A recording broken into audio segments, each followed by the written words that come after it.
Hey everyone, want to create a portfolio website in Framer? A portfolio website is one of the best ways to showcase your skills, projects, and experience to potential clients or employers. Framer makes it easy to build a modern, responsive portfolio without writing code. In this full guide, I'll show you how to create a portfolio website in Framer in 2026. So let's get started. First, sign in to your Framer account and click New Project. Yeah, you can start with a blank canvas or choose a portfolio template to save time. Next, build your homepage by adding your name, profession, a short introduction, and a call to action button.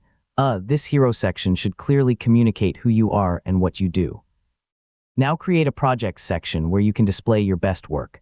Include project images, titles, short descriptions, and links so visitors can learn more about each project.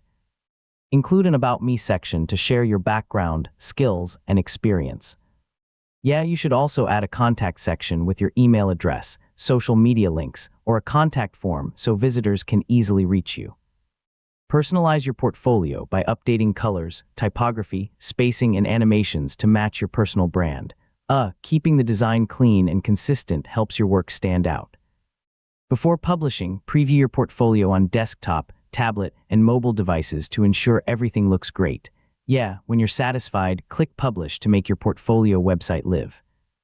Keep your portfolio updated with your latest work, use high-quality images, write clear project descriptions, and include only your strongest projects. A focused portfolio often creates a better impression than one with too many examples, and that's how to create a portfolio website in Framer in 2026.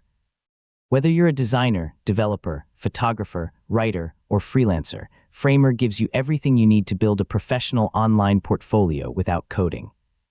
Thanks for watching, and I'll see you in the next tutorial.